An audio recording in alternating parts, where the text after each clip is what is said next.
Bienvenue à un pack de potes, votre clubhouse pour ce Coupe de Monde de rugby 2019 au Japon. Nous sommes trois amis, nous sommes trois joueurs de rugby à trois niveaux différents qui sont là pour parler de cette équipe de France et en espérant de voir des belles choses pendant quelques mois. Moi, c'est TK, donc Terry Kaufman, je suis américain, donc d'où vient l'accent. Ancien joueur de foot américain, mais aussi de rugby. J'ai eu la chance de jouer avec mon ami Charlie Bayer qui est là avec nous. Nous avons commencé à jouer le rugby ensemble dans le folklore avec le Ocean Rugby Club. Charlie, dis bonjour. Bonjour. Non, bah oui, Charlie, donc comme annoncé, je joue encore plus en folklore, plus avec Ticket, malheureusement, mais toujours deuxième ligne. Je joue encore au Massif Central, donc un club parisien, comme son nom l'indique, et ce poste de deuxième ligne, je ne suis pas le seul parmi nous trois à le connaître. Exactement, donc nous sommes très contents d'avoir un autre deuxième ligne là avec nous, celle avec le plus d'expérience de nous trois. Alors, ancien Racing Man, je suis content de vous présenter Théodore de Saint-Rémy. Oui, salut les gars, très content d'être là ce soir pour discuter un peu rugby avec vous dans notre clubhouse. Effectivement, moi j'ai longtemps joué deuxième ligne, c'est derrière moi maintenant. Je fais plutôt les troisième mi-temps où je suis aussi éducateur auprès des moins de 12 ans à côté de chez moi, et c'est une manière de continuer à transmettre. Et puis ce podcast aussi, voilà, la joie de transmettre peut-être à ceux qui nous écouteront, et puis de parler entre nous avec tout ce qu'on a sur le cœur de cette équipe de France et de cette Coupe du Monde. Et on en a gros. Et on en a gros.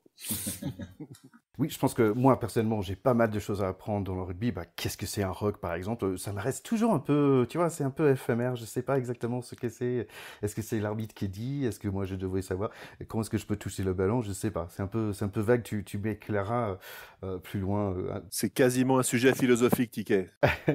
Allez, nous sommes donc aujourd'hui. L'objectif, c'est de parler un peu de cette équipe de France qui vient de faire son troisième match de préparation, son troisième touch match, vendredi soir contre Italie. Un match qui a démarré avec beaucoup d'émotions, beaucoup de questions. Est-ce que Benjamin Poirot il va se montrer comme leader? Il y a beaucoup d'émotions avec UG qui est presque dans l'arbre avant le match. Et on voit tout de suite la France assez efficace. Il marque dans 2 minutes. Donc, la troisième fois en 3 matchs, il marque environ 2 minutes. Fofana qui prend la balle de Ntamak, il attire 4 Italiens, passe au UG, boum, marqué. La France bien sur les rails. Ouais, avec quand même là-dessus un gros coup de main des Italiens qui ont vraiment défendu comme des chèvres. Sur cette action en particulier, oui. On rentrera un peu dans le détail juste après. Parce que je suis très curieux d'avoir ton avis, Théo, par rapport à qu'est-ce qui se passait dans l'équipe de France d'avoir 2 cartons jaunes en 20 minutes. L'Italie qui revient dans le match, qui mène 7-5. Et ensuite, la France qui a pu reprendre la main à la fin de première mi-temps, 19-7. En deuxième mi-temps, pas mal d'essais. 2 essais pour l'Italie et 4 essais pour la France. On finit 47-19 victoire pour la France. Comment tu décriras ce match, Théo? Ouais, écoute, effectivement, le score, c'est important. On l'a dit depuis le début de nos discussions. Il faut emmagasiner de la confiance. La manière de le faire, c'est souvent quand même de gagner avec un score aussi large que possible. Donc ça, c'est bien de l'avoir fait. Après, moi, ce que j'ai appris de ce match-là, c'est assez peu de choses en réalité. J'étais content de voir que Camille Chat a été bon sur ses lancers en touche parce qu'il avait été mauvais sur les 2 premiers matchs, et là je pense que ça lui a fait du bien, et j'étais assez content de voir comment s'est comporté Ntamak à l'ouverture avec 2-3 coups de pied assez bien sentis, notamment sur un deuxième mi-temps qui est capté par Huget, qui arrive à un essai derrière, etc. Ça, j'ai trouvé ça assez classe. Pour le reste, on n'a pas appris grand-chose parce qu'en réalité, on sait que Huget a des cannes, on sait qu'il y a des bons joueurs dans cette équipe, et on sait aussi qu'ils ont des trous d'air monstrueux. Et malheureusement, on a encore eu le scénario, cette fois de manière un petit peu différente. Effectivement, Rien de nouveau de ce côté-là. Ouais. Rien de nouveau de ce côté-là, avec de la minute 10 à la minute 30 de cette première mi-temps, un comportement, mais c'est même pas de la Fédérale 3 ou de la Fédérale 2. C'est vraiment inadmissible à ce niveau-là de perdre les pédales à ce point. Je sais pas si tu as vu la même chose que moi, Charlie, mais moi... Écoute, le moment, ouais, c'était autour de la 10e, en effet, ouais, quand ça pilonnait, là, c'était clairement, on avait l'impression qu'on voulait faire on voulait laisser l'Italie réviser ses touches, quoi. leur touche. Je sais pas, ils en ont enchaîné 4-5. À chaque fois, on se reprenait pénalité. À chaque fois, ils retapaient en touche. Et puis, on prend un essai, le premier essai qu'on prend, la pénalité jouée vite avec la défense complètement apathique qui regarde le truc. Et un essai qu'on prend en deuxième mi-temps avec Polledri, là, troisième ligne qui a fait un très bon match. Ah oui, casquette, là, le truc. Ouais. Bah, c'est Sergio Parisse qui l'a joué vite. Oui, et puis en deuxième mi-temps, l'autre troisième ligne, le 7, qui a été très bon d'ailleurs, un des meilleurs Italiens, qui fait un petit coup de pied par-dessus dans les 5 mètres. C'est la première fois de ma vie que je vois ça, dans un match international. C'est n'importe quoi. Et les mecs complètement apathiques en dessous, et c'est derrière.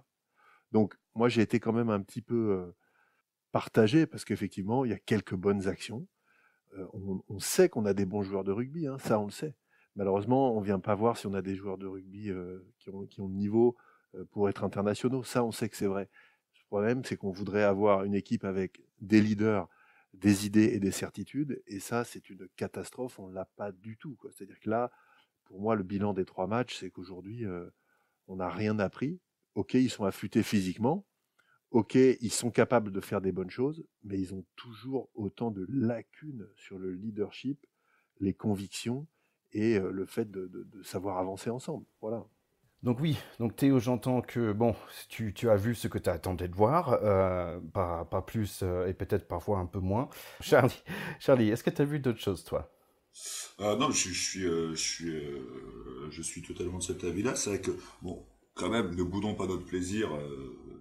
Voilà, quand on a vu des essais, c'est pas mal. On a vu, comme tu dis, enfin, il y a des phases de conquête qui sont quand même très propres. En mêlée, on a piqué un ballon. On reparlera du niveau en face plus tard, hein, mais dans l'ensemble du match, on a quand même vu pas mal de choses plaisantes. Après, c'est vrai qu'il y a cette histoire d'indiscipline qui est complètement je sais pas, on n'avait pas l'impression de regarder un match de niveau international, quoi. Où les Italiens étaient dans nos 5 mètres, dans le 10 mètres, allez, et ils sont restés 5 minutes, on leur a offert 5 touches d'affilée, quoi. Enfin, 5 pénalités, du coup, 5 pénales touches, quoi. Mais à cet égard-là, qu'on mène 19-7 à la 30e, c'est invraisemblable, et ça révèle aussi quand même la faiblesse offensive de l'équipe d'Italie. Parce que, franchement, une équipe, encore une fois, hein, on est obligé de se comparer par rapport au Cador contre qui on joue le plus souvent. Une équipe anglaise ou une équipe galloise, tu fais ces 20 minutes-là, tu prends 20 points en 20 minutes. Ah ben, tu prends 20 points en 20 minutes. Donc là, c'est vrai que c'est pas du tout acceptable. Et surtout, moi, ce qui m'inquiète beaucoup, c'est que ça révèle à nouveau l'absence totale de leader dans cette équipe et de chef. Et je vois, ils se font sanctionner, je sais pas, 5 ou 6 fois d'affilée par l'arbitre. Et l'arbitre, évidemment, encore un British, qui parle à Jefferson Poirot, mais en dépit de son prénom, Jefferson Poirot, il comprend pas ce que lui dit l'arbitre. C'est manifeste. Il ne panne rien. Moi, j'avais une question, Théo, par rapport à ça. J'ai regardé le match Italie-France 6 Nations, c'était le même arbitre. Et je trouve qu'il a parlé à Sergio comme un vieux copain. Et Sergio, tu le veux où ton pénalité? Tu veux là ou tu veux pas ici? Mais c'est ça. Et Sergio, si tu veux, comme il est international depuis un petit moment, ça va quand même être sa 5e Coupe du Monde. Ouais, donc lui maintenant, il comprend l'anglais. mais Jefferson Poirot, faut qu'il aille chez Berlitz s'il veut être capitaine, parce que il va y avoir que des arbitres britanniques, et les mecs, ils font aucun effort. Ils se posent aucune question de savoir si éventuellement il y a en face des gens qui parlent pas complètement anglais, quoi. Je te parle à toute vitesse, et tu vas parler à tes joueurs, et à chaque fois qu'il l'a chopé pour lui dire allez dire vos trucs, allez dire à vos joueurs ci ou ça, Jefferson Poirot, il n'y allait pas parce qu'il ne savait pas ce qu'il fallait leur dire. Ah, tu penses que c'est vraiment un problème langue, en fait. Mais ça, c'est quand même saisissant. Bon, pour moi, c'était évident qu'il disait, toi, en gros, tu te tais, tu vas là-bas, sinon c'est carton jaune. Et en gros, si je te connais pas... L'autre, il a les bras ballants. Et il regarde et il dit bah quoi, je comprends il pose pas de questions. Ouais, il pose pas de questions au niveau il y avait aucune communication au niveau de l'arbitre de la part de Poirot. Et après l'arbitre qui lui dit I told you, je t'ai déjà dit, et voilà, carton jaune, bien, prends ça. Et ma question d'ailleurs, c'est est-ce qu'on peut s'appeler Jefferson et pas parler anglais? C'est presque une question. Il y a beaucoup de Kevin qui parlent pas anglais, hein, tu sais. Ouais, mais Jefferson quand même. Jefferson. C'est un level up. Allez, donc cette première match, donc on a vu certains éléments, on a vu des choses qui peut-être, comme tu dis, bah moi Ntamak, je trouvais ça plutôt pas mal, ces petits coups de pied, c'était nouveau, c'était agréable à voir. UG qui était bien en forme. J'aimerais bien parler de un copain à toi, quelqu'un que t'aimes beaucoup, t'as beaucoup d'estime, Charlie, j'arrive pas à prononcer son nom, Itera. Ah, et Turia, ouais. Et Turia, beaucoup de voyelles. Donc, j'ai déjà vu en 6, j'avais jamais vu en 4, et il Bah, était juste formidable. bah, il était deuxième ligne à la base. Hein, je sais, il y a quelques temps, là, je crois que c'est en arrivant en équipe de France qu'ils l'ont passé troisième ligne. D'ailleurs, c'est en équipe de France et après, du coup, en club. Mais non, c'est un deuxième ligne et du coup, là, quand il a retrouvé son poste là pour ce match. Il l'a retrouvé et avec brio, je trouve, j'ai trouvé en tout cas. Et voilà, comme c'est quelqu'un qui peut jouer aussi troisième ligne, ça se voit clairement que c'est un joueur de ballon, il est mobile et tout. Mais moi, pourquoi je l'aimais, parce que j'ai souvent un amour pour les mecs un peu rudes. Je trouve que c'est là toutes ses qualités, c'est que c'est un mec qui à la fois est capable de glisser à l'aile, donc clairement du ballon et de la vitesse, mais en même temps c'est un rugueux, quoi. C'est un mec dans les rocks, il s'échappe pas et il sait nettoyer. Et donc ouais, moi j'étais ravi de son retour à l'attelage, et je trouve que en deuxième ligne on a quand même des belles qualités, hein. Tao Fifenoa aussi, il a fait des erreurs par contre, mais pour moi dans son match il a été bon aussi. Moi, j'ai un peu peur que ce match réussi d'Arthur Ituria fasse effectivement sonne le glas de mon chouchou Félix, parce que je crains en fait que ça révèle là, c'est qu'il a la capacité à jouer dans ce registre de deuxième ligne mobile si on a besoin de lui. Ce que fait un peu Lambay. On a bien vu que Lambay, quand il veut jouer le deuxième ligne costaud, ça passe pas. Il s'est fait déglinguer contre les Écossais au deuxième match.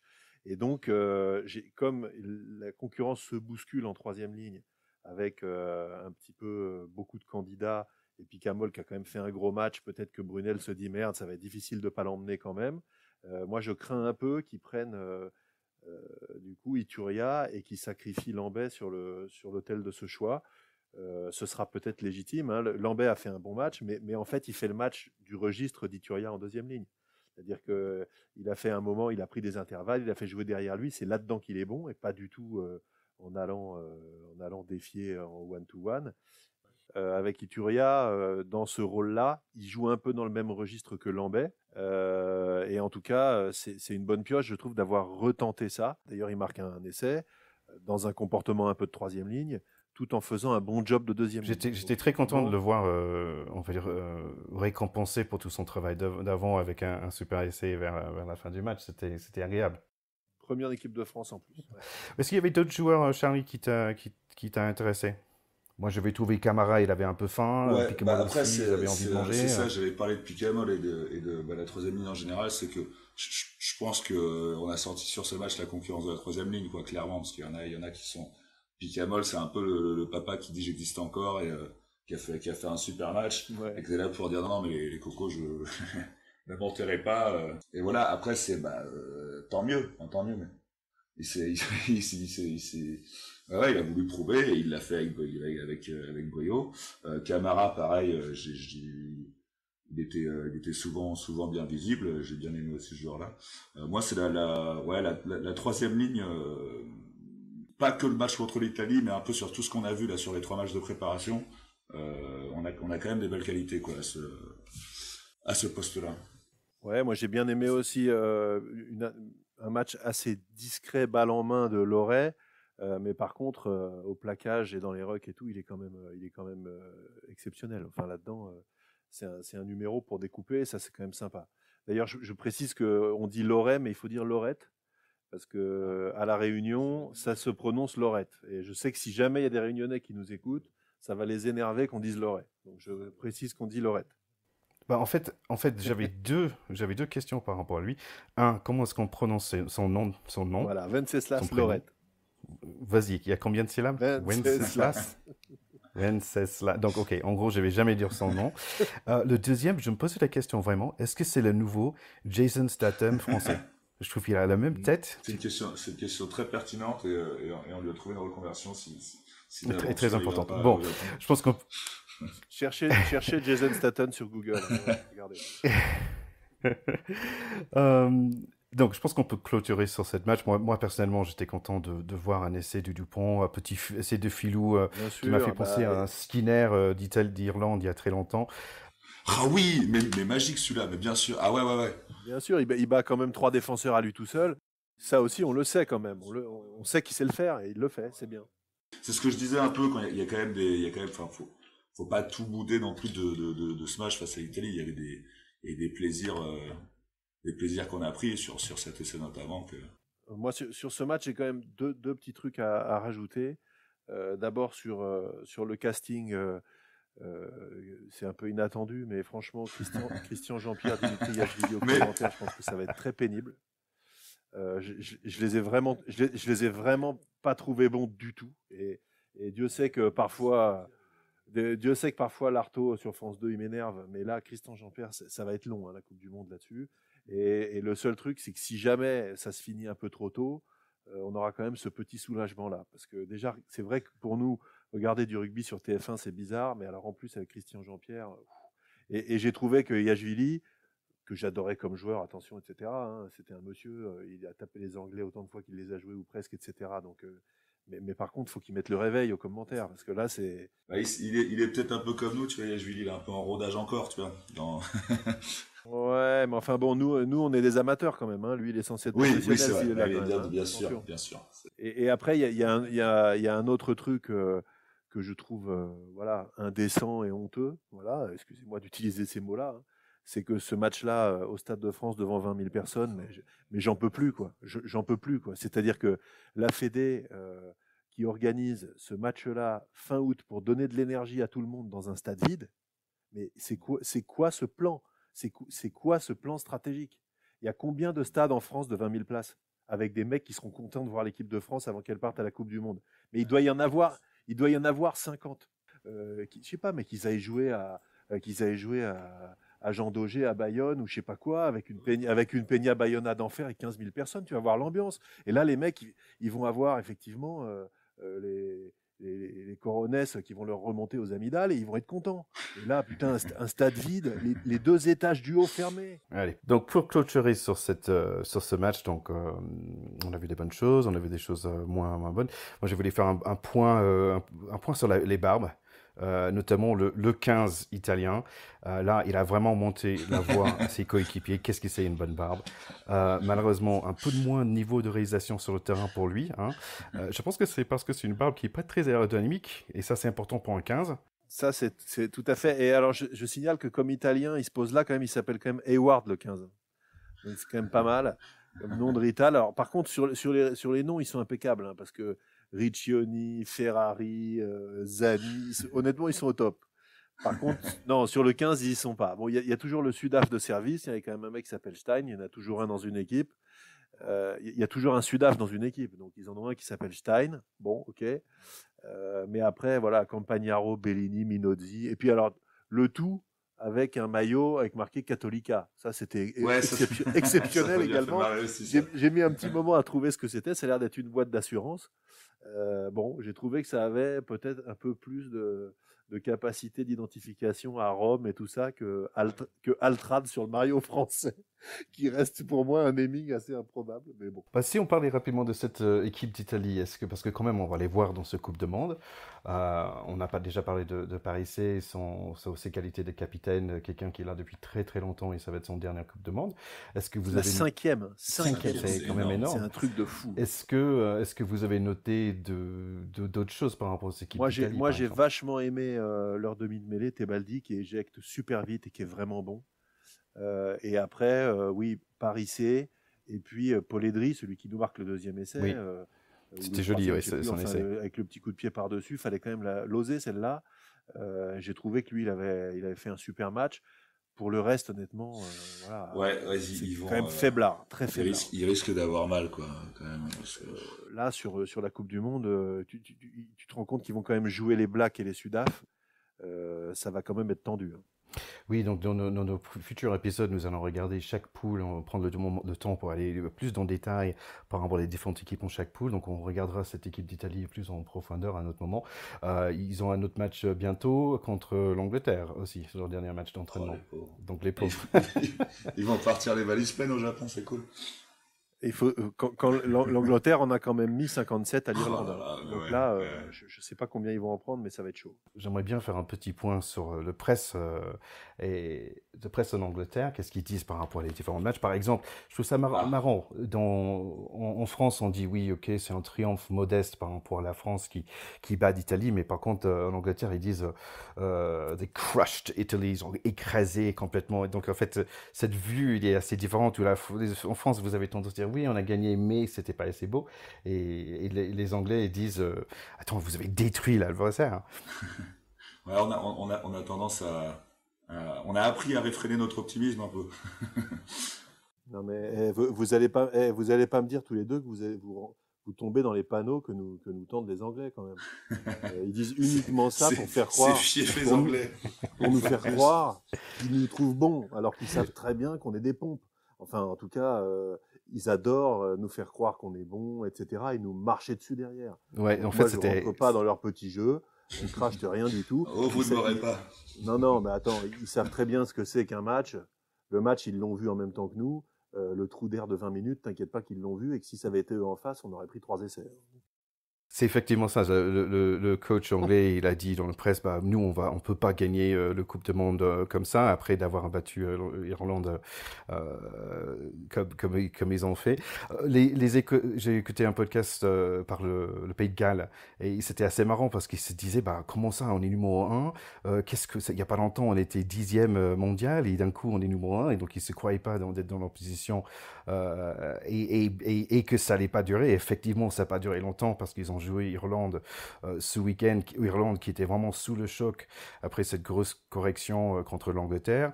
Il y avait un match ce week-end, Irlande a pu gagner 22-17, c'était 22-3, il me semble, jusqu'à 64 minutes où le Pays de Galles monte un comeback assez importante, mais pas assez dur pour gagner à la fin. Et d'autres nouvelles aussi, on avait l'Écosse que nous avons vu la semaine dernière, 44-10 contre Géorgie. Ouais. Alors, je sais pas, je profite que tu parles du Pays de Galles. Je sais pas si vous avez vu, et vraiment, je vous invite à regarder sur le compte Twitter de la Welsh Rugby Union, là, l'équivalent de la Fédération française de rugby, la manière dont les Gallois annoncent la liste de ceux qui partent à la Coupe du Monde, c'est extraordinaire. Les Gallois, ils ont fait tout un petit film en fait avec tous les noms annoncés dans les clubs formateurs de chaque mec, avec une petite mise Mais en scène à chaque fois. c'est pas ce qu'on fait les Anglais aussi. Alors, celui des Anglais, je l'ai pas vu, mais celui des Gallois, il est exceptionnel. Et quand je pense que nous, alors je sais pas pourquoi, hein, j'imagine que la Fédé a dû penser qu'il faut faire comme l'équipe de France de foot, aller au journal de 20 heures. Mais Ah ouais, c'est est-ce que nul tu ça. imagines la sinistrose, Gilles Boulot, Ouais. Jacques Brunel, quoi. Tu fais Ouais. rêver qui là? Gilles Boulot et Jacques Brunel pour envoyer des mecs rêver, quoi. Mais Ouais, les c'est gars, clair. mais à la Fédé, mais il faut se réveiller là. C'est quoi ce sens de la com? Moi, bon, là-dessus, quelquefois, je me dis, bah, ok, tout est cohérent, quoi. Il n'y a pas de projet sur le terrain, on n'y arrive pas. Parfois, on est bon, mais il n'y a pas de projet. Et j'ai l'impression qu'en fait, tout est comme ça dans le rugby français. On subit, on fait des petits trucs, on se pose des questions, mais je veux dire, c'est indigent la manière de communiquer aussi. Voilà. Moi, je n'ai pas vu Jacques Brunel sourire depuis 1 an. Voilà. Je l'ai pas vu sourire, je sais même pas comment il fait. Je te trouve déjà d'une un peu sévère parce qu'on a quand même un super chouette nouveau logo. Donc ne dis pas qu'on fait pas d'efforts. Ne dis pas à Théo qu'on fait pas d'efforts, c'est pas vrai. Oui, donc on a encore un petit peu de pain sur la planche. Donc moi j'aimerais bien savoir. Donc on a eu 3 matchs, quand même 2-1, hein, deux matchs gagnés, un match perdu. On a perdu que par 3 points. On peut dire bah, plutôt un bilan positif, malgré c'est pas si beau qu'on aimerait. J'aimerais bien avoir un peu de votre tour après ces 3 matchs. Qu'est-ce qui sort pour vous? Bah, pour moi déjà je suis un optimiste, hein, mais ce qui ressort c'est un jeu de vitesse. Il m'a semblé que dans ces 3 matchs, ce qui apparaissait c'est que clairement l'équipe de France a envie de jouer, a envie en fin de vitesse, de se déplacer vite. J'ai l'impression de voir un projet. Moi, je pense que on a vu quand même, c'était très offensif. Après, c'est des matchs de préparation. Il y avait des adversaires qu'on avait, hein, mais c'était comme tu l'as dit en début d'émission. On a vu des essais très vite dans chacun de ces matchs. Les essais sont arrivés très vite. C'est un peu ce qui ressort globalement. Et puis moi, il y a quand même des joueurs qui sortent du lot. Enfin, comme disait Théo un peu au début, on peut pas dire qu'on n'a pas de qualité chez nous, quoi. Tu vois, il y a des. Moi, je dirais que sur les listes arrière, je suis content il y a des petits mecs qui le font. Bon, Fofana, on va pas, je vais pas vous faire ça promo toutes les semaines non plus, mais. Par exemple, moi, il y a Bédard que j'ai vachement aimé. Alors, c'est clairement, il est sur une continuité après une saison à Toulouse assez dingue. Et du coup, c'est un type qui arrive dans ce groupe France avec fort d'une saison formidable, fort d'un quand même passé avec l'équipe de France. Et je trouve que ça se voit sur le terrain. C'est un des mecs qui dégage de la sérénité, je trouve. Et comme l'a souligné Théo tout à l'heure, c'est vrai que ça n'a pas été le fort de ce groupe France, la sérénité. Mais voilà, moi, ce mec-là, il m'a fait plaisir sur ces 3 matchs. Moi je suis. Bon, tu as parlé un peu des arrières, je peux dire un petit mot sur les avants. Moi, j'étais quand même assez bluffé par la troisième ligne et en particulier les 2 premiers matchs qu'a fait Olivon, même s'il a été moins bon dans le deuxième que dans le premier. Pour moi, Olivon, Iturria, Aldrit, avec peut-être Picamol à faire rentrer en fin de match, etc., c'est très très bien. Ensuite, en deuxième ligne, il y a quand même un mec qui s'installe, qui est Eva Amaina, qui sera celui qui le complétera. Je trouve que voilà, j'arrive pas trop à savoir qui sera le titulaire du poste à côté de lui, mais lui, il y sera. Et en première ligne, je retiens malgré tout plus de questions et d'interrogations parce que sur ces postes où normalement Guirado, qui est notre capitaine, devrait être indiscutable, il ne l'est plus. Et Poirot Slimani, je trouve que c'est voilà, un petit peu inégal. Je trouve que voilà, contre l'Écosse et contre l'Italie, ça passe. Contre les Blacks, les Sudaf ou les Argentins, je pense que l'examen va être plus compliqué à passer. Je demande que les voir rivaliser et même leur damer le pion, mais ça m'inquiète un petit peu. Voilà. Il y a ton petit Bamba aussi en première ligne. Oui, alors bien sûr, il y a aussi mon petit Bamba qui va faire son match. Ça reste un très jeune joueur, de même qu'Ntamak. Je pense que si on est optimiste là-dessus, Bamba et Ntamak, c'est leur première Coupe du Monde. Avec un peu de chance, ils en feront 4 ou 5. Mais là, faut pas les envoyer trop au feu non plus. On voit bien qu'Ntamak, c'est pas un joueur aujourd'hui qui va peser sur un match de bout en bout. Par contre, c'est un joueur qui a beaucoup de talent, il est pétri de talent, et moi je trouve ça super qu'on ait pris des jeunes et qu'on les emmène. Voilà. Il a prouvé là qu'il était à sa place, qu'il savait faire. C'est un champion en plus. Ouais. Je dirais pour moi, je pense que la première chose, c'est on est toujours revenu sur cette idée de qui est le capitaine, où est le leader et qui va sortir. Est-ce que ça va être UG, est-ce que ça va être Piquemol, je pense que ça va être la question pour les 3 semaines qui vont venir.